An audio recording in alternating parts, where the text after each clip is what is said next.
दोस्तों, कैसे हैं आप सभी लोग। एक बार फिर से वेलकम है आपका मेरे YouTube channel study with Yogesh में। हम लोगों ने कल लास्ट जो वीडियो था वर्ल्ड हिस्ट्री का पहला टॉपिक हमने कंप्लीट कर लिया, जिसका नाम था यूरोप में पुनर्जागरण और उसमें साहित्य, कला और विज्ञान का योगदान। ठीक है, आप लोगों दोनों पार्ट अच्छे से तैयार कर लेना और अपने स्तर से देखो लूसेंट वगैरह जहाँ भी मिलता है आपको वो देख लेना, विकीपीडिया सर्च कर लेना, अगर कुछ नया फैक्ट मिलता है तो उसको ऐड कर लेना। ये आप लोगों का काम होगा। ठीक है, आज हम नए टॉपिक की शुरुआत करेंगे जिसका नाम होगा अमेरिका का स्वतंत्रता संग्राम। इसको भी आप लोग हाईलाइट कर लेना, इसके भी दो पार्ट आएंगे। और उसके बाद हम जाएंगे फ्रांस की क्रांति जो है उसके भी दो पार्ट आएंगे। और रशियन क्रांति हो सकता है कि एक ही पार्ट में कंप्लीट हो जाए। वर्ल्ड हिस्ट्री में पहला और दूसरा विश्व युद्ध उसने टॉपिक दिया है, तो हो सकता है कि दोनों के मिला के तीन तीन पार्ट आए या दो दो पार्ट आए, तो टोटल मिला के 10 से 12 क्लासेज आपकी वर्ल्ड हिस्ट्री की होंगी जिसमें ये कंप्लीट हो जाएगा। उसके बाद में क्या करूंगा, 2 या 3 क्लासेज आपकी वर्ल्ड हिस्ट्री की स्टार्टिंग से, यानी जहां से वर्ल्ड हिस्ट्री का आधुनिक काल शुरू होता है, यूरोप का आधुनिक काल शुरू होता है, वहां से लेके ये आपका द्वितीय विश्व युद्ध के खत्म होने तक जो मेन फैक्ट होते हैं, सिर्फ तथ्यात्मक वीडियो बना दूंगा। 1 या 2 वीडियो लगभग उसकी बनेंगे, तो 13-14 क्लासेज में हमारा वर्ल्ड हिस्ट्री का पोर्शन कंप्लीट हो जाएगा और मैं इसको रेगुलर चलाऊंगा अभी। ठीक है, एक क्लास आपकी उत्तराखंड की आएगी जो कि मंडे को आएगी। हर मंडे को आपको उत्तराखंड मिलेगी, बाकी फिलहाल वर्ल्ड हिस्ट्री चलने दो। और जैसे ही वर्ल्ड हिस्ट्री कंप्लीट होगी, भारतीय अर्थव्यवस्था यानी इकोनॉमी वाला पोर्शन हम लोग कंप्लीट कर लेंगे। ठीक है, देखिए कल जो लास्ट वीडियो थी उसमें एक हिंदी में मैंने लिख लिया तो थोड़ा सा कंफ्यूजन हो गया। उसमें एक रचना थी लियोनार्डो दा विंसी की, उसका नाम लिखना द लास्ट सपर। ठीक है, वो थोड़ा सा कंफ्यूजन हो गया था, किसी ने सपर समझ लिया उसको, तो द लास्ट सपर ऐसा लिखना है। ठीक है, द लास्ट सपर ये थी वो, तो थोड़ा सा कंफ्यूजन मत करना। और हो सकता है कि एक जगह फ्लो फ्लो में बोलते टाइम मार्टिन लूथर किंग का नाम भी मैंने ले लिया था, किंग मत नहीं है। ठीक है, वो मार्टिन लूथर ही है। यहाँ पे जो पुनर्जागरण वाला है वो मार्टिन लूथर है और मार्टिन लूथर किंग अलग है, वो दूसरा टॉपिक है। तो मार्टिन लूथर किंग को मत ऐड करना यहाँ पे। ठीक है, फ्लो में वो आ गया था। तो देखिए अमेरिका का स्वतंत्रता संग्राम हम लोग आज तैयार करेंगे। अब फिर से कह रहा हूं, पहले इसको आपने इसकी अवधारणा, इसके कॉन्सेप्ट को समझना होगा, तभी इसके तथ्य निकल पाएंगे। अब पता लगा, आप ये मत सोचना कि ये आए और ग्रुप सी के अकॉर्डिंग वन लाइनर लिखा के खत्म करते, कैसे पॉसिबल होगा बताओ। अमेरिका का स्वतंत्रता संग्राम इतने में हुआ था, गृह युद्ध इतने में हुआ था, बस दो पॉइंट पे खत्म हो जाएगा। तो आपको ये याद रखना है, जब भी कोई टॉपिक शुरू करते हो उसकी बेसिक अंडरस्टैंडिंग आपके दिमाग में होनी चाहिए। कैसे होगा ये सब मैं आपको बताऊंगा। तो आपने कुछ चीज़ें लिखनी नहीं है, लेकिन उन टर्मिनोलॉजी को आपने समझना होगा जिसका अमेरिका की स्वतंत्रता संग्राम पे बहुत बड़ा क्या पड़ा, प्रभाव पड़ा। आपने पुनर्जागरण समझा, उससे संबंधित तथ्य समझे, तो हम लोग अमेरिकी की स्वतंत्रता संग्राम भी समझेंगे, उससे संबंधित तथ्य भी समझेंगे, यानी फैक्ट वगैरह समझ जाएंगे। ठीक है, देखिए अब इसमें एक टर्मिनोलॉजी यूज होती है, इसका नाम लिखना है आपको प्रबोधन। जब आप प्रबोधन शब्द को समझोगे तब आपका ये क्या हो जाएगा, अच्छे से अमेरिका की स्वतंत्रता क्रांति का थोड़ा सा कॉन्सेप्ट आपके दिमाग में आ जाएगा। देखिए प्रबोधन एक शब्द होता है, जैसे पुनर्जागरण था उसी प्रकार से एक टर्मिनोलॉजी यूज होती है प्रबोधन। जब इस शब्द को समझोगे तो आपको इससे लिंक करने में बहुत आसानी। देखो यहाँ पहुंचने से पहले आपको देखना होगा कि हम यहाँ पहुंचे कैसे। ठीक है, रूट पता होना चाहिए। देखिए यूरोप में पुनर्जागरण के टाइम ही एक और टर्मिनोलॉजी यूज हुई, एक प्रकार का जागरण हुआ जिसका नाम था प्रबोधन। और ये किस वर्ग में हुआ, कौन सा जो था, वो मिडिल क्लास वर्ग था, यानी एक मध्यम वर्ग था। उसके बीच एक बहुत प्रसिद्ध चीज हुई थी, उसको बोलते हैं प्रबोधन। प्रबोधन भी एक प्रकार का पुनर्जागरण ही समझ लीजिए आप। देखिए चर्च था, चर्च से हर कोई परेशान था, चाहे आम नागरिक हो, चाहे राजतंत्र हो, चाहे व्यापारी वर्ग हो, चाहे कुलीन वर्ग हो, चाहे मध्यम वर्ग हो, हर कोई चर्च से परेशान था। क्योंकि चर्च क्या था, एक प्रकार का पुरोहितवाद उसने बना दिया था। उसने ऐसा बना दिया था कि जो वो कहेगा वही सबसे ऊपर होगा, उससे बाहर कुछ नहीं होगा। ठीक है, चाहे वो कितना इलॉजिकल क्यों ना हो, कितना साइंटिफिक, मतलब साइंटिफिक तो बिल्कुल था ही नहीं, ठीक है, अवैज्ञानिक था। तो एक शब्द यूज होता था प्रबोधन, इसको समझना बहुत ज्यादा जरूरी है। प्रबोधन बेसिकली एक प्रकार का मध्यम वर्ग का सशक्तिकरण था, यानी एम्पावरमेंट ऑफ मिडिल क्लास, यानी जो मध्यम वर्ग था उससे संबंधित ही क्या था, प्रबोधन। तो आपको सिर्फ प्रबोधन लिखना है और उसके 3-4 पॉइंट लिखने हैं, वो इसी प्रकार से लिखो क्योंकि पेपर में आपको तभी सिर्फ समझने से मतलब है। ठीक है, तो ये किसके लिए संबंधित था, मध्यम वर्ग का सशक्तिकरण था। इसमें मध्यम वर्ग यानी जो मिडिल क्लास होते हैं, जो बहुत नीचे नहीं होता, बहुत ऊपर नहीं होता, जो मिडिल क्लास होते हैं उनका क्या था, सशक्तिकरण था, एम्पावरमेंट था। ठीक है, सशक्तिकरण, यानी ये प्रबोधन जो था वो मध्यम वर्ग से संबंधित था, पहली चीज। दूसरी चीज, इस प्रबोधन के अंदर क्या होता था, जो राजतंत्र होता है, पहले क्या था, एक प्रकार का चर्च था, उसके खिलाफ जाते हुए एक राजतंत्र को बढ़ावा देने की बात कही गई थी। ये बोला गया था एक राजा होगा और उसी का क्या होगा, सिस्टम होगा, उसी के कानून चलेंगे, उसी के रूल वगैरह सब चीज चलेंगे। यानी इसने किस चीज को बढ़ावा दिया, एक प्रकार का राजतंत्र होना चाहिए, उसकी ये बात करता था। ठीक है, तो ये राजतंत्र को क्या करता था, बढ़ावा। राजतंत्र की अवधारणा स्थापित हुई इससे, राजतंत्र की अवधारणा, यानी कॉन्सेप्ट इसका क्या था, राजतंत्र होना चाहिए वाली बात। ठीक है, अवधारणा, ये प्रबोधन कहता था। तीसरी चीज इसमें क्या होती थी, ये भी एक प्रकार का वैज्ञानिक दृष्टिकोण अपनाता था, वैज्ञानिक चिंतन अपनाता था। ठीक है, तो अगला लिख लीजिए, वैज्ञानिक दृष्टिकोण व चिंतन, यानी आप साइंटिफिक तरीके से चीजों को सोचोगे। वैज्ञानिक दृष्टिकोण व चिंतन, ये होता था। ठीक है, वैज्ञानिक दृष्टिकोण व चिंतन। और इसके अलावा जो यहाँ पे होता था, वो मुक्त अर्थव्यवस्था की बात करते थे। यानी मुक्त अर्थव्यवस्था का मतलब इकोनॉमी खुद ही चले, कोई उसमें राज्य या चर्च वगैरह कोई हस्तक्षेप न करे, व्यापार जो भी होगा मुक्त तरीके से होगा, चाहे किसी को घाटा हो चाहे किसी को फायदा हो, वो अपने अकॉर्डिंग सब तय करेंगे। किसी राज्य को टैक्स लगाने की जरूरत नहीं है, कोई चर्च वगैरह इसमें हस्तक्षेप न करे। तो एक प्रकार के मुक्त अर्थव्यवस्था की समर्थक थे प्रबोधन। ठीक है, तो क्या था, मुक्त अर्थव्यवस्था, मुक्त अर्थव्यवस्था का समर्थक, मुक्त अर्थव्यवस्था का समर्थक इसने प्रबोधन में होता था। इस प्रकार के कुछ पॉइंट होते थे प्रबोधन में। मध्य वर्ग का एक प्रकार का इसने सशक्तिकरण किया, राजतंत्र की इसने अवधारणा को स्थापित किया, वैज्ञानिक दृष्टिकोण व चिंतन था, और मुक्त अर्थव्यवस्था का इसने समर्थन किया। साथ ही साथ प्रबोधन क्या था, एक प्रकार के अंधकार युग से उजाले की ओर आ रहा था। यानी यूरोप में जो अंधकार था उससे कहाँ की ओर आ रहे थे, उजाले की ओर, यानी अंधकार से प्रकाश की ओर आना एक प्रकार से। ठीक है, कोई पता ही नहीं था हम कहाँ जी रहे हैं, क्या हो रहा है, क्या वैज्ञानिक दृष्टिकोण, क्या लॉजिक, क्या तर्क, कुछ पता नहीं था। तो बाकी वही चीज होंगे, मानववाद की बात करेगा, यानी मानवता को बढ़ावा देगा, ईश्वर को केंद्र में न रखे, ह्यूमन को केंद्र में रखे, उसकी भलाई के, उसके कल्याण के लिए सोचेगा। इस प्रकार की एक विचारधारा प्रबोधन ने जन्म दी। ठीक है, यूरोप में एक प्रबोधन का क्या हुआ था, विकास हुआ था। मध्यम वर्ग के अंदर ये विचार आए थे कि कहीं ना कहीं ऐसा होना चाहिए, न कि चर्च वगैरह हावी होना चाहिए। ठीक है, तो प्रबोधन आप लोग लिख लीजिए, सिर्फ इतना ही प्रबोधन में आपको लिखना है, ताकि मैं इसको अमेरिका की क्रांति से लिंक कर सकूं। अब देखिए, अब हुआ क्या था, इतना आप लोगों ने लिख लिया होगा, इसको स्क्रीनशॉट लिख लीजिए। ठीक है, देखिए अब होता क्या है, जैसे ही आप प्रबोधन समझते हैं, मैंने आपको क्या बताया था कि उस दौरान जब पुनर्जागरण हो रहा था, उससे पहले पहले नए नए इलाकों की खोज हुई, भौगोलिक खोजें हुई, और इसी क्रम में चाहे अमेरिका को खोजा गया, नए व्यापारिक मार्ग खोजे गए, आपका भारत वगैरह पूर्व की ओर खोजा गया। लगभग ये मान के चलिए 18वीं सदी 17वीं सदी तक पूरे विश्व को खोज लिया गया था, मेन अफ्रीका के मध्य वाले भाग को छोड़कर। यानी भौगोलिक खोजें हो रही थी, और वो क्यों हो रही थी, क्योंकि अलग अलग इलाकों में व्यापार करना था, फायदा उठाना था।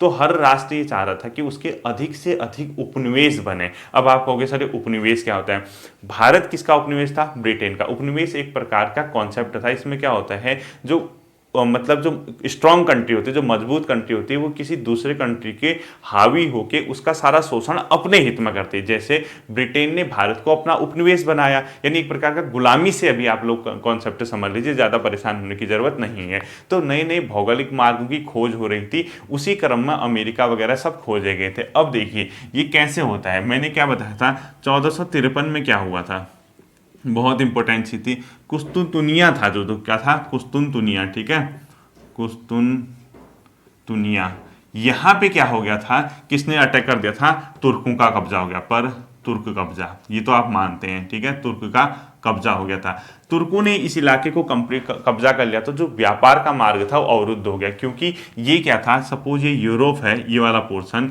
यहाँ पे कुस्तुनतुनिया है, ये तुर्क का इलाका, ये एशिया का इलाका है। तो पहले व्यापार इसी मार्ग से होता था, इस रूट से। अब इस पे तुर्कों का अटैक हो गया, तो ये ब्लॉक हो गया ये रास्ता। तो इन लोगों ने यूरोप से इधर के मार्ग खोजे गए, ये भूमध्य सागर होते हुए आपका अटलांटिक महासागर पहुंचे, और अफ्रीका के, यहाँ अफ्रीका है, अफ्रीका के जड़ से होते हुए ऐसे घूम के जाने लगे इस प्रकार से, और यहाँ अमेरिका वगैरह की इन लोगों ने खोज की थी। तो कुस्तुनतुनिया पर आक्रमण हुआ, तो नए नए भौगोलिक मार्गों की खोज होने लगी थी, मैंने आपको बताया था। तो जब भौगोलिक मार्गों की खोज हुई, तो अलग अलग क्या हुए थे, उपनिवेश बनाए गए थे, व्यापार और वाणिज्य का क्या हुआ था, विकास हुआ था। कुस्तुनतुनिया पर आक्रमण हुआ, तो इसका परिणाम क्या हुआ, भौगोलिक मार्गों की खोज। आपने ऐसी फ्लो चार्ट में बनाना है। ठीक है, भौगोलिक मार्ग की खोज। अब आप भौगोलिक मार्ग की खोज होगी, क्यों होगी? क्योंकि नया नया व्यापार वगैरह करना था। जैसे ही भौगोलिक मार्ग खोजे गए, अलग अलग रूट खोजे गए, तो उससे क्या हुआ? व्यापार को बढ़ावा मिला, क्योंकि इनको व्यापार करने के लिए रास्ता मिल गया था, व्यापार को बढ़ावा मिला। व्यापार को क्या मिला? बढ़ावा। जैसे ही व्यापार को बढ़ावा मिला तो हर राष्ट्र अधिक से अधिक, जो यूरोप के कंट्री थे, वो दूसरे राष्ट्र को कब्जाना चाहते थे, ताकि उसके जो रिसोर्सेज हैं वो अपने हित में उसको क्या कर सके? यूज कर सके। तो व्यापार को बढ़ावा मिला तो उपनिवेश को बढ़ावा मिला। उपनिवेश मतलब एक प्रकार के छोटे छोटे जो गुलाम राष्ट्र को बनाया जाता है, उन अपने हित के लिए जो बनाया जाता है, उनको उपनिवेश बोला जाता है। ठीक है, उपनिवेश को बढ़ावा मिला। उपनिवेश को क्या मिला? इससे बढ़ावा मिला। अब उपनिवेश को बढ़ावा मिला, ये आप लोग सब समझ गए। इसी क्रम में क्या होता है, जो उत्तरी अमेरिका था, नॉर्थ अमेरिका, उसको उपनिवेश बना दिया ब्रिटेन ने। यानी ब्रिटेन कहाँ पहुंच गया? नॉर्थ अमेरिका में। जैसे यूरोप के अलग अलग कंट्री थे, डच अलग लगे थे, स्पेन वगैरह अलग जगह लगे थे, तो अलग अलग जगह जाने के बाद ब्रिटेन कहाँ पहुंच गया? उत्तरी अमेरिका में। नॉर्दर्न अमेरिका मैप में देख लीजिए, साउथ अमेरिका के ऊपर जहां, जिसको आप यूएसए बोलते हैं, यूनाइटेड स्टेट ऑफ अमेरिका, वहां कौन पहुंच गया? ब्रिटेन पहुंच गया। आप इतना नोट कर लीजिए। इसी के क्रम मैं आपको दिखाता हूं, इतना लिखना है। ठीक है, अगला आपने स्क्रीनशॉट ले लीजिए इसका जल्दी से। इससे आगे को देखना मैं क्या करता हूं। जैसे ही हम यहां पहुंचे, उत्तरी अमेरिका के इलाके में कौन पहुंच गया? उपनिवेश बनाते बनाते ब्रिटेन पहुंच गया। ठीक है, तो यहां पे क्या लिखोगे? उत्तरी अमेरिका यानी नॉर्दर्न अमेरिका है। यहाँ इसको किसने अपना, इसके 13 बस्तियां थी, 13 अलग अलग बस्तियां हैं। जैसे भारत में अलग अलग इलाके हुआ करते थे, कोलकाता, मुंबई, प्रांत जिसको बोलते हैं, उसी प्रकार से उत्तरी अमेरिका में उस समय 13 बस्तियां थी। उन 13 बस्तियों को ब्रिटेन द्वारा क्या बना लिया गया? अपना उपनिवेश स्थापित कर दिया। तो उत्तरी अमेरिका में 13 बस्तियों में क्या लिखोगे? 13 बस्तियों में ब्रिटेन ने उपनिवेश स्थापित कर लिए, ने उपनिवेश। अब आप कहोगे सर ये उपनिवेश जिसको आप कॉलोनी बोलते हैं ना, कॉलोनियलिज्म, यानी कॉलोनी आज के टाइम पे जिसको आप कॉलोनी किसको कहते हैं? कॉलोनी क्या होती है? अलग अलग इलाकों से जब कोई जगह पे बसते हैं, उसी को तो आप एक कॉलोनी कहते हैं। कोई एक पर्टिकुलर लोग तो नहीं होते हैं, कोई कहीं का होगा, कोई कहीं का, वही कॉलोनी होती है ना। तो उस टाइम पे उपनिवेश का मतलब था कोई एक शक्तिशाली राष्ट्र किसी दूसरे राष्ट्र पे जब कब्जा करता है और उसके सारे आर्थिक हितों को अपने पक्ष में लेता है, यानी उसका पूरा भरपूर शोषण करता है, उससे संबंधित उपनिवेश है। ठीक है, वो उसी को उपनिवेश बोलते हैं। तो उत्तरी अमेरिका में 13 बस्तियों में ब्रिटेन ने क्या बना लिए थे? अपने उपनिवेश स्थापित कर लिए थे। अलग अलग जगह अलग कर रहे थे, लेकिन नॉर्दर्न अमेरिका में कौन पहुंच गया? ब्रिटेन। यानी ब्रिटेन इसका क्या था? उपनिवेश था, मतलब अमेरिका को उसने अपना उपनिवेश बना दिया। तो जब ये हुआ था तो यहाँ के लोग, क्योंकि ये अमेरिका के लोग थे जो यहाँ बसे हुए थे, इनके दिमाग में एक टर्मिनोलॉजी आ रही थी जो मैंने अभी प्रबोधन बताया था। उसमें क्या हुआ था? मानवता की स्वतंत्रता, धर्म, राजनीति, हर क्षेत्र में हर कोई स्वतंत्र होना चाहिए और आपको किसी को गुलाम बनाने का हक नहीं है, अर्थव्यवस्था मुक्त होनी चाहिए। तो इस प्रकार के विचार सबके दिमाग में थे प्रबोधन के कारण। तो यहाँ के लोगों में, जो बस्तियों में जो गुलाम बनाए गए थे, इनके दिमाग में भी क्या था? प्रबोधन का विचार था। क्या था? प्रबोधन। अब प्रबोधन अब क्या होता है मत कहना, प्रबोधन का विचार था। ठीक है, जैसे ही प्रबोधन का विचार था, इनके दिमाग में आया कि हमें भी क्या होनी चाहिए? स्वतंत्रता मिलनी चाहिए, हम भी स्वतंत्र होने चाहिए। तो आप इसको जैसे ही लिखोगे प्रबोधन का विचार था, तो इनके दिमाग में भी देखिए क्या आया? स्वतंत्रता का विचार आया। तो अमेरिका की क्रांति इसी के क्रम में हुई थी कि इन लोगों के दिमाग में ब्रिटेन के नेतृत्व में ब्रिटेन के विरुद्ध एक आंदोलन चलाया था प्रबोधन के विचार से। तो ब्रिटिश के विरुद्ध आंदोलन लिख लीजिए, ब्रिटेन के विरुद्ध आंदोलन। ठीक है, विरुद्ध आंदोलन हुआ था। इसी ब्रिटेन के विरुद्ध आंदोलन को बोला जाता है अमेरिका का स्वतंत्रता संग्राम। यानी हम धीरे धीरे कहां पहुंच गए? इसी को लिख लीजिए आप, इसके नीचे लिखोगे आप उसी के नीचे, अमेरिका का स्वतंत्रता संग्राम। अमेरिका का स्वतंत्रता संग्राम। ठीक है, अमेरिका का स्वतंत्रता संग्राम इसी को बोला जाता है। अब आपसे पेपर में पूछेगा अमेरिका के स्वतंत्रता संग्राम की लड़ाई मुख्यतः किस देश से थी? तो किससे थी? ब्रिटेन से थी। ठीक है, याद रखना, क्योंकि ब्रिटेन ने अपना उसको गुलाम बनाया हुआ था, 13 बस्तियों पर कब्जा किया था, उसकी अर्थव्यवस्था को अपनी ओर लिया था, सारा शोषण किया गया था। तो प्रबोधन का दौर था, पुनर्जागरण का दौर था, लोगों में विचार आया कि स्वतंत्रता होनी चाहिए, वैज्ञानिक दृष्टिकोण होना चाहिए, किसी को गुलाम बनाने की जरूरत नहीं है, सब अपने आप में स्वतंत्र है, हस्तक्षेप करने की जरूरत नहीं है। तो ब्रिटेन ने हमें क्यों अपना गुलाम बनाया है, हमें क्यों अपना उपनिवेश बनाया है? तो इस विचारधारा के कारण ब्रिटेन के विरुद्ध एक प्रकार का आंदोलन छिड़ गया, जिसको बोला जाता है अमेरिका का स्वतंत्रता संग्राम। ऐसी चीजों तक पहुंचा जाता है। ठीक है, अब कोई ना कोई इसके कारण वगैरह होंगे, बिना कारण के तो कोई चीज होती नहीं। इसका स्क्रीनशॉट लिख लीजिए और हेडिंग डालिए, इसका कारण क्या था। कारण में आपको सिर्फ पॉइंट लिखने, ज्यादा डिटेल से नहीं लिखना है। ठीक है, कारण लिख लीजिए। देखिए, अमेरिका का स्वतंत्रता संग्राम आप पहुंचे, आप कैसे पहुंचे, देखिए कारण। अब क्या कारण हो सकता है, ये सब पॉइंट होते हैं कारण में। एक तो पहले देखिए ब्रिटिश के जो हित थे, यानी ब्रिटेन के जो अपने पक्ष में उसके फेवर में जो उसके मतलब उसके लिए अच्छे थे, वो अमेरिका के लोगों के जस्ट अगेंस्ट थे। यानी ब्रिटिश के अपने हित अमेरिका के हितों से क्या करते थे, टकराते थे। यानी ब्रिटिश अपना फायदा देखते थे, अमेरिकी अपना फायदा देते थे, दोनों में क्या हो गया, विरोधाभास हो गया, यानी कॉन्ट्राडिक्शन हो गया। यानी कहीं ना कहीं उस विरोधाभास के कारण दोनों में क्या हो गया, एक प्रकार के आंदोलन की संभावना, एक प्रकार की टकराहट की संभावना आ गई। और क्योंकि अमेरिकी नहीं चाहते थे कि उनका ये क्या किया जाए, आर्थिक रूप से शोषण किया जाए। तो पहला पॉइंट क्या लिखोगे, ब्रिटिश व अमेरिका के हितों में टकराहट। अब इसको डिटेल से नहीं, बस इतना समझ जाना कि हाँ ऐसा होगा, ब्रिटिश व अमेरिकी हितों में टकराहट, हितों में टकराहट, ठीक है। उसके अपने हित थे, इनके अपने हित थे, टकराहट तो होना ही स्वाभाविक था आंदोलन। तो यानी इसका किससे मतलब है, यानी ब्रिटिश द्वारा अमेरिका की अर्थव्यवस्था का दोहन, यानी अमेरिकी अर्थव्यवस्था का दोहन हो रहा था, अमेरिकी अर्थव्यवस्था का दोहन, अर्थव्यवस्था का दोहन हो रहा था, जो अमेरिकी नहीं चाहते थे, ठीक है। पहला कारण तो ये था। दूसरा कारण क्या था, इन लोगों ने, अमेरिका ने ब्रिटेन ने विभिन्न प्रकार के कानून लाए थे अमेरिका के परिप्रेक्ष्य में, ठीक है। विभिन्न प्रकार के कानून का मतलब उसको बोला जाता है जहाजरानी कानून या नौपरिवहन कानून। उसके अंदर अनेक प्रावधान थे, जैसे ये माना गया था कि ब्रिटेन जो अमेरिका की बस्तियों के साथ व्यापार होगा सिर्फ ब्रिटेन के जहाज़ों के माध्यम से किया जा सकता है। उन जहाज़ों में काम करने वाले 75% लोग ब्रिटेन से संबंधित होंगे। एक बस्ती से अगर दूसरी बस्ती में कोई जहाज से व्यापार हो जाता है तो उस पर उसको विदेशी व्यापार माना जाएगा, यानी फॉरेन ट्रेड माना जाएगा, और उस पर टैक्स लिया जाएगा। तो इस प्रकार के कानून से अमेरिका के लोगों को आहत हुए थे, बहुत ज्यादा उनको दिक्कत हुई थी। तो दूसरा पॉइंट लिखे हुए विभिन्न जहाज रानी कानून, जहाज रानी कानून, ठीक है। अब इन जहाज रानी कानून अलग अलग टाइम पे लाए गए थे, 1625, 1630, 1650, 1665, वो सब छोड़ दीजिए।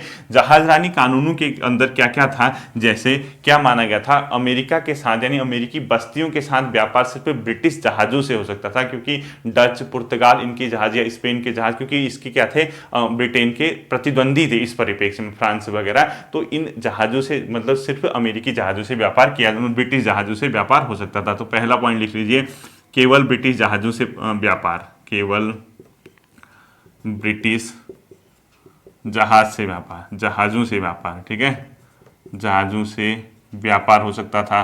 दूसरा पॉइंट लिख लीजिए, जहाजों में काम करने वाले 75% ब्रिटिश होंगे, जहाजों में कार्य करने वाले 75% क्या होंगे, ब्रिटिश, 75% क्या होंगे, ब्रिटिश होंगे। साथ ही साथ ये माना गया था एक बस्ती से दूसरी बस्ती में व्यापार होगा तो उसको क्या माना जाएगा, विदेशी व्यापार, और उस पर टैक्स लिया जाएगा। तो तीसरा पॉइंट आप खुद लिखिए, एक बस्ती से, जो 13 बस्तियां थी वहां, एक बस्ती से दूसरी बस्ती में व्यापार होने पे उसको विदेशी व्यापार माना जाएगा, उसको टैक्स लिया जाएगा। तो पूरा पॉइंट लिखो, एक बस्ती से दूसरी बस्ती पर व्यापार होने पर उसको विदेशी व्यापार माना जाएगा और उस पर टैक्स लिया जाएगा। लिखना, फिर लिखना, एक बस्ती से दूसरी बस्ती में व्यापार होने पर उसको क्या माना जाएगा, विदेशी व्यापार माना जाएगा और उस पर टैक्स लिया जाएगा, ठीक है। ये भी जहाजरानी कानून था। तीसरा जो इसका पॉइंट था, एक पॉइंट लिखने का, तीसरा पॉइंट क्या था, देखिए तीसरा ये पॉइंट था, इसमें जो था, अब अमेरिका की जो बस्ती के लोग थे वो बस्ती के रूप में न रह के एक राष्ट्र के रूप में उभर रहे थे।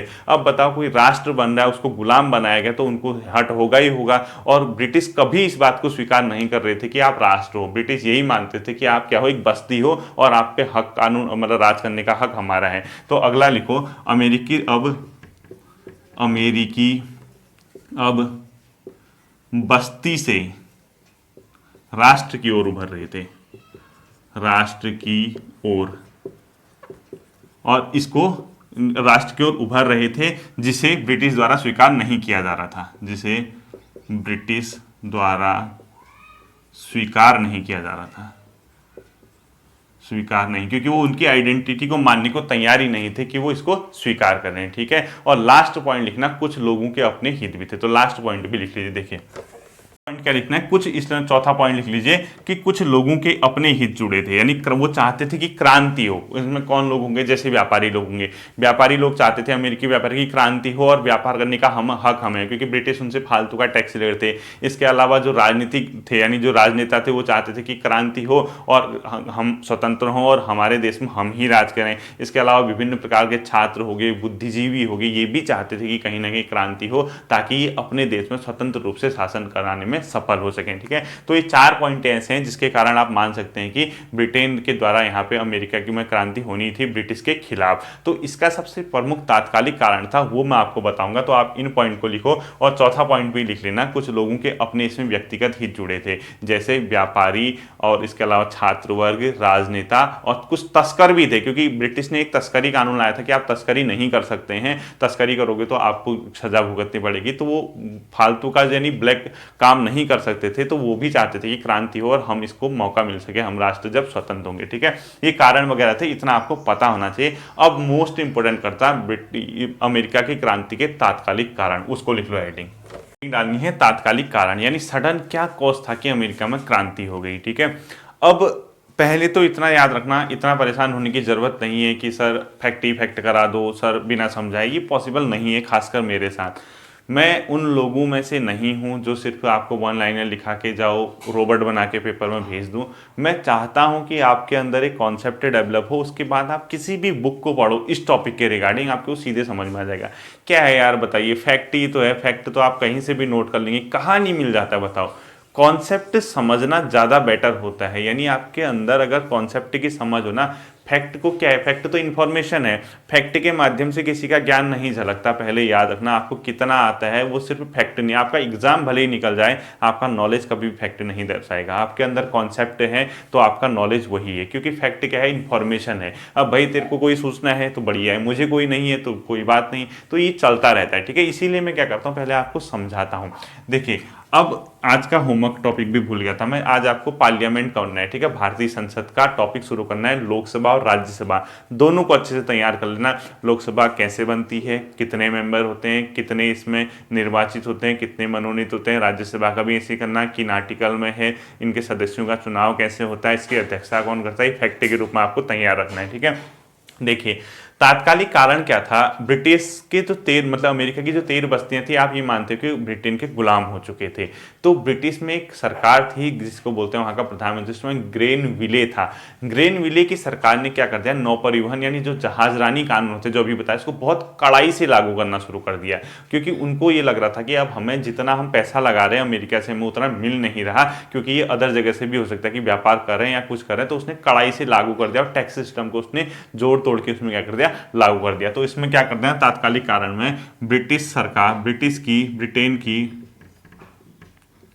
ग्रेन विले की सरकार द्वारा, ग्रेन विले की सरकार द्वारा, ग्रेन विले की सरकार द्वारा नौ परिवहन कानूनों को लागू करना, कड़ाई से लागू करना, यानी जहाजरानी कानून। ठीक है, नौ परिवहन कानून को कड़ाई से लागू करना। ठीक है, या इसने क्या कर दिया, ये कड़ाई से लागू कर दिया, यानी टैक्स वगैरह इसने ज़्यादा लेना शुरू कर दिया, क्योंकि इसका ये मानना था कि हमें क्या हो रहा है, लॉस हो रहा है। ठीक हो गया, आप क्या कर रहे थे, आपने टैक्स वगैरह बढ़ा दिया, आप अमेरिका को लूटना चाह रहे थे, आपकी अर्थव्यवस्था जो है अमेरिका का पूरा शोषण कर रहे थे अपने हिस्से में। ठीक है, तो अमेरिका में जो स्वतंत्रता संग्राम हुआ था, ये बेसिकली किसका था, मिडिल क्लास का। तो ये भी याद रखना, ठीक है, मध्यम वर्ग का था। और क्योंकि ये प्रबोधन की देन था, यानी जो प्रबोधन का विचार था, उससे कहीं ना कहीं अमेरिका की क्रांति भी प्रभावित थी। जो प्रबोधन यूरोप में हुआ था, ठीक है, उससे अमेरिका में उसका प्रभाव पड़ा, क्योंकि लोगों के विचार एक दूसरे से मिले, क्योंकि नए नए भौगोलिक मार्ग खोजे गए थे। तो अमेरिका की क्रांति का तात्कालिक कारण एक तो ये था। दूसरा, अब याद रखना, ये तो तात्कालिक कारण इतना ही हो गया। ठीक है, अमेरिका की क्रांति लिख लो, एक पॉइंट ही छूट गया था, मध्यम वर्गीय क्रांति थी। अमेरिकी क्रांति क्या थी, मध्यम वर्गीय, यानी मिडिल क्लास की क्रांति थी। जो मिडिल क्लास होते हैं, मध्यम वर्गीय, इनकी क्रांति थी। ठीक है, ये आप लोगों को ध्यान रखना, मध्यम वर्गीय। ठीक है, तो देखिए अब इसमें मैं आपको एक बहुत इंपॉर्टेंट चीज़, एक बहुत इंपॉर्टेंट बहुत मस्त कॉन्सेप्ट बताता हूँ, बहुत अच्छा कॉन्सेप्ट लगेगा, इसको नोट कर लो।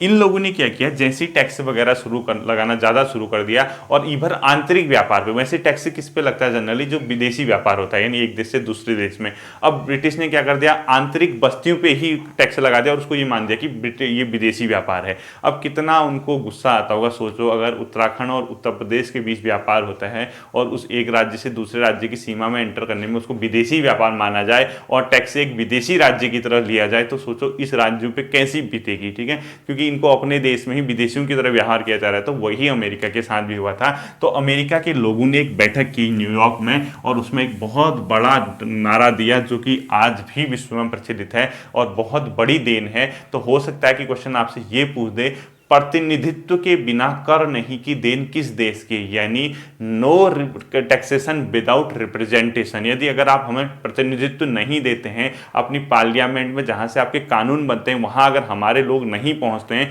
तो हम आपको टैक्स नहीं देंगे। ये आज भी विश्व में प्रचलित है, ये अमेरिका की क्रांति की ही देन है। तो अमेरिका की क्रांति में क्या हुआ, इन लोगों ने प्रतिनिधित्व के बिना कर नहीं का नारा दिया, प्रतिनिधित्व के बिना कर नहीं, के बिना कर नहीं। ठीक है, यानी नो टैक्सेशन विदाउट रिप्रेजेंटेशन। अगर आप हमें प्रतिनिधित्व नहीं देते हैं हम आपको टैक्स नहीं देंगे। और प्रतिनिधित्व कहाँ देना था, ब्रिटिश पार्लियामेंट में, जहां से आप टैक्स लगा रहे हैं, जहां से आप कानून बना रहे हैं, वहां हमें हमारे लोगों को भेजो तभी टैक्स देंगे। अगर आपका हमारा कोई वहां आदमी नहीं है हम आपको टैक्स नहीं देंगे। ये 1765 में इन्होंने न्यूयॉर्क बैठक में निर्णय लिया था अमेरिका के लोगों ने। ठीक है, 1765 न्यूयॉर्क में एक बैठक हुई थी।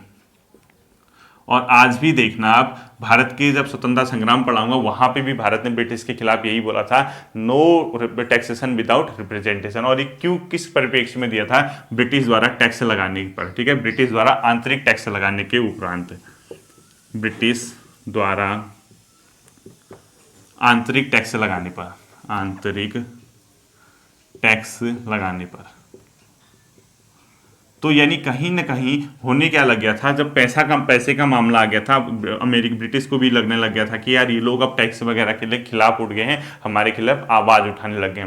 इसी क्रम में एक बहुत महत्वपूर्ण घटना होती है जिसको बोलते हैं बोस्टन टी पार्टी, यानी बोस्टन की घटना, उसको मोस्ट इंपोर्टेंट कर देना। वो हुई थी 16 दिसंबर 1773 को। ठीक है, तो अगली जो घटना होती है उसका नाम है बोस्टन टी घटना, बोस्टन की घटना लिख दो, बोस्टन की घटना।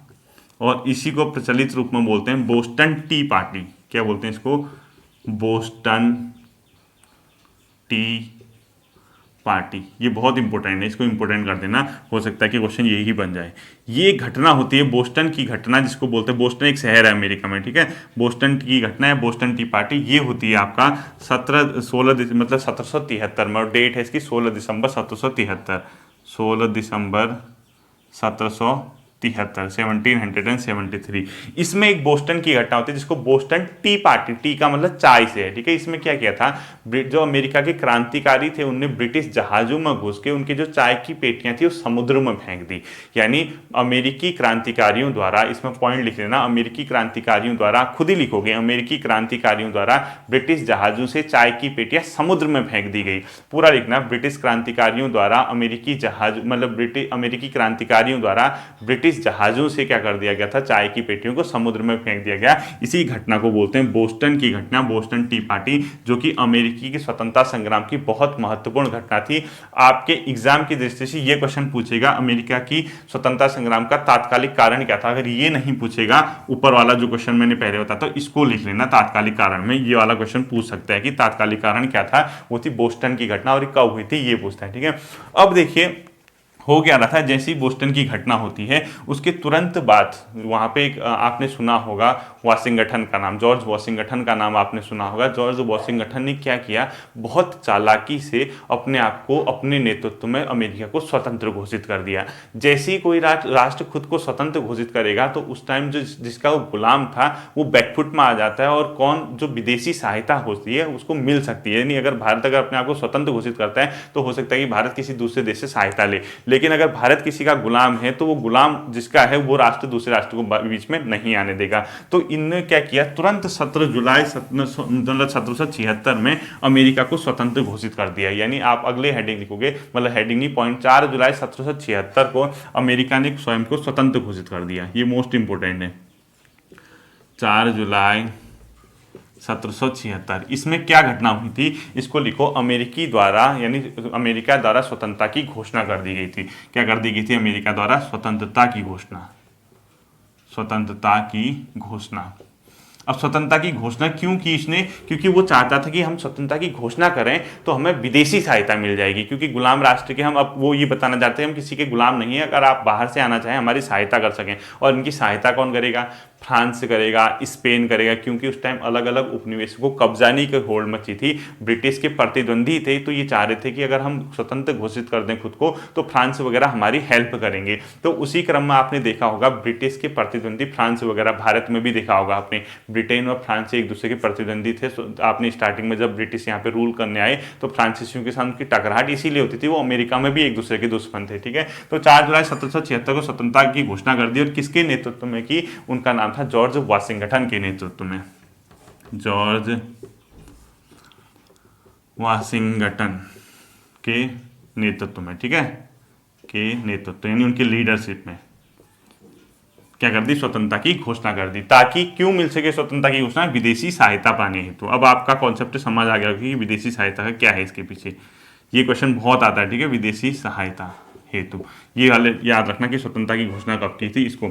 अब जैसी विदेशी सहायता की उम्मीद होगी तो फ्रांस, स्पेन वगैरह इसकी सहायता के लिए आ गए, अमेरिका की सहायता के लिए। अब क्या हो गया? ब्रिटिश यहाँ से बैकफुट में आ गया। ब्रिटिश को लगने लगा कि यार अमेरिका में हमारी दाल गलने वाली है नहीं, अब हम टोटल फोकस कहाँ करेंगे? भारत की ओर। याद करो, इस सन के आसपास ही ब्रिटिश ने भारत में रूल स्थापित किया था। 1770, 75, 80, 1800, इसी दौरान भारत की ओर ब्रिटिश ने पूर्ण अधिकार करना शुरू किया था। याद कीजिए, तो इसीलिए क्योंकि उसने यहाँ अमेरिका को, उसको लग गया कि अमेरिका अब हमारे हाथ से जाता है, अमेरिका हम खोते हैं। और जो वाणिज्यवाद का दौर बताया था मैंने आपको, 2-3 चीज़ें पुनर्जागरण में बताया था। वाणिज्यवाद में विदेशी व्यापार, अपने आप में बुलियनवाद, ये सब बताया था, क्योंकि विदेशियों को अपने जितने जिसके उपनिवेश होंगे वो उतना शक्तिशाली माना जाता था।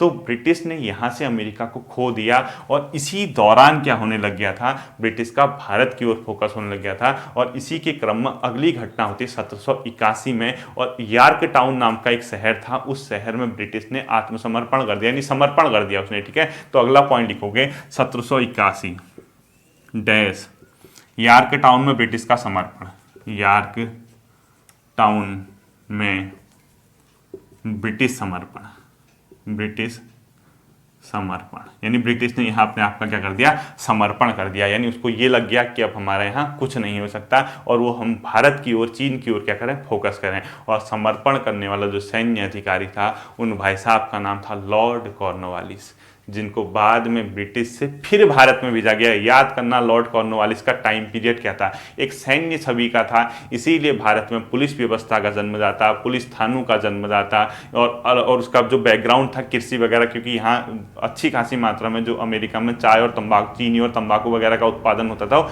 एग्रीकल्चर फील्ड से भी जुड़ा था, जमींदार वर्ग का था। इसीलिए भारत में उसने कृषि के क्षेत्र में भी रिफॉर्म किए, चाहे आपका मतलब ये स्थायी बंदोबस्त हो, कुछ हो। तो ये ब्रिटिश का समर्थन करने में कौन था? लॉर्ड कॉर्नवालिस था इसका सैन्य। ठीक है, लॉर्ड कॉर्नवालिस, याद करना इसको। और तुरंत उसको क्या कर दिया गया? भारत भेज दिया गया यहाँ हारने के बाद। और 1786 में भारत में एक एक्ट लेके आए थे, जो ब्रिटिश द्वारा भारत के परिप्रेक्ष्य में स्पेशल इसी कॉर्नवालिस के लिए लाए गए थे। वो मैं आपको पढ़ाया था, आप लोगों ने मेरी पॉलिटी की स्टार्टिंग की दूसरी या तीसरी वीडियो देखना, वहाँ बताया था। ठीक है, तो यहाँ यॉर्क टाउन में ब्रिटिश का क्या हो गया? समर्पण हो गया। और ब्रिटिश का जैसे ही समर्पण हुआ, अमेरिका को क्या कर दिया गया? स्वतंत्र घोषित कर दिया गया। और उस स्थिति का नाम है, उसका है 1783, और उसको बोला जाता है वर्साई और पेरिस की संधि के माध्यम से अमेरिका क्या हो गया? स्वतंत्र हो गया। तो अगला पॉइंट लिखना 1783 डैश करके लिखना, वर्साई व पेरिस संधि से,